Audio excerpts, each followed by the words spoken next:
Welcome to TDE Design and Build. In today's video, I'm going to show you how to make gymnast rings.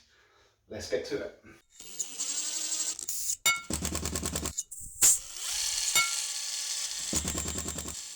I designed my workshop so that everything can be folded away. For those of you following my channel, you'll know that this is a CNC table that can be pushed out of the way and folded up against the wall. And the reason for that is I like to keep this floor space clear because I live in Scotland, and when it's cold, raining, snowing, or the gyms are closed, it's nice to be able to use this area to do some exercise.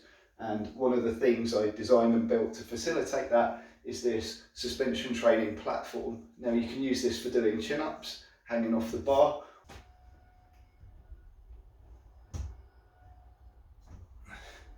or you can use these suspension training systems with gymnast rings on.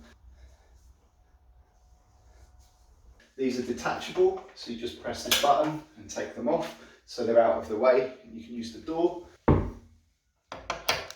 When you come in here, you just click them on and you can adjust these really quickly to any height you want to be able to train with them.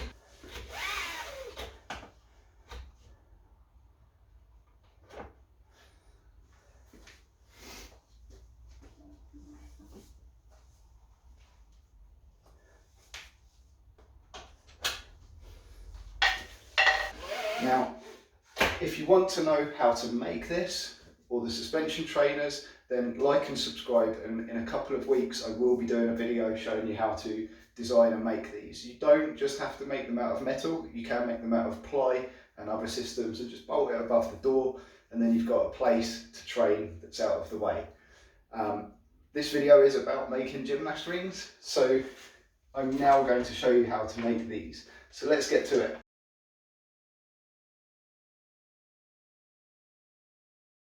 So I'm just going to discuss everything that you will need to make gymnast rings. The first thing you'll need is some high quality ply. I got beech ply, not birch, but beech. This has much thicker laminates than normal ply. They're about 3 millimeters thick per laminate. It's highly engineered material, very robust and very strong. Quite dense as well, so it gives you a really high quality feel when you make gymnast rings out of these. You will notice that a lot of the cheaper rings that you buy on the internet are made from birch ply, and you tend to find that they have holes in them or they're not very high quality, and when you look at them they just don't look very well made. So I would definitely try and get yourself some of this.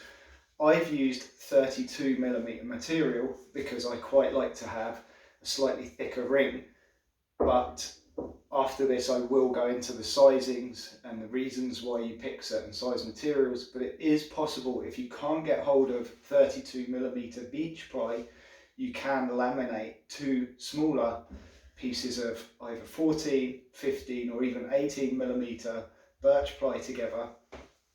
You clamp them together, put some resin on, leave them overnight, face it off to the size you want, and then you cut it down.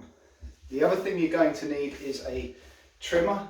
I used this Makita trimmer attached to a circle cutting jig. Now this is a circle cutting jig. It's got a little pin in the bottom. You put a 5 or 6mm hole in the middle of your material, stick it on with your router on top of it, and then it turns and allows you to cut your circle out. To do the cutting of that, I use a 5mm flute.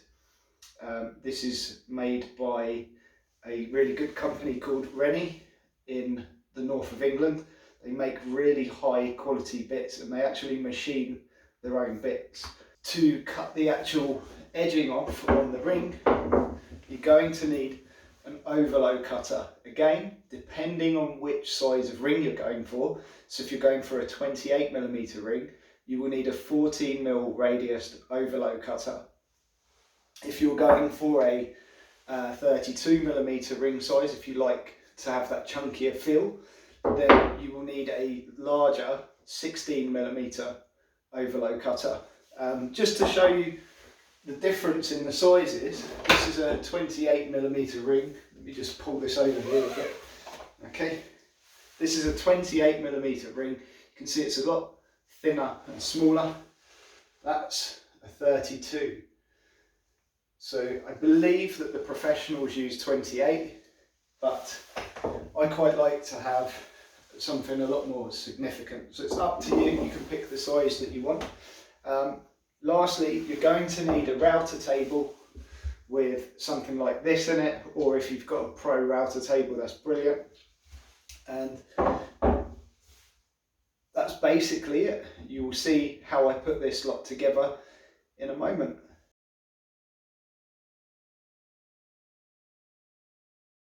So we're going to talk about sizing. We want to know what size to make your disc when you're making your gymnast ring. The standard Olympic size is 180 millimeters diameter on the inside, from the inside to the inside, and the ring or grip thickness itself is 28 millimeters. I make mine of a slightly thicker grip size. As I've explained, I go to 30 or 32. I find that to be a bit more comfortable. And just to use this ring as an example again, this is a professional Olympic size of ring. It is 28 millimeters ring thickness, and the opening is 188 millimeters inside to inside. So it's quite simple. All you have to do is cut the inside of your disc out at a diameter of 188 millimeters and leave the outside of the disc, make sure it's either 28, 30 or 32 depending on the size of ring that you want.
I don't use this technique anymore. I now use a circle jig to hold the rings perfectly rather than do it by hand.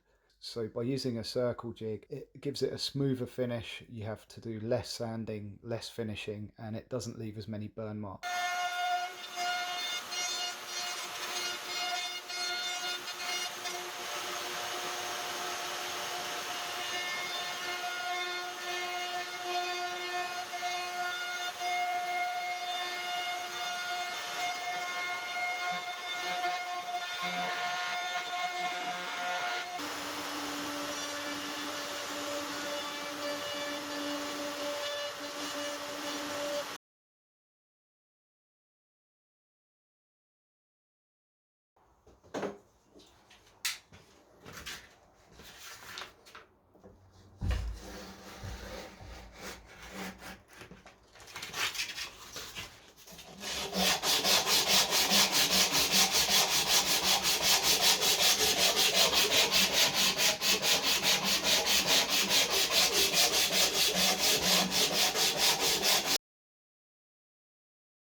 And that's how you make gymnast rings.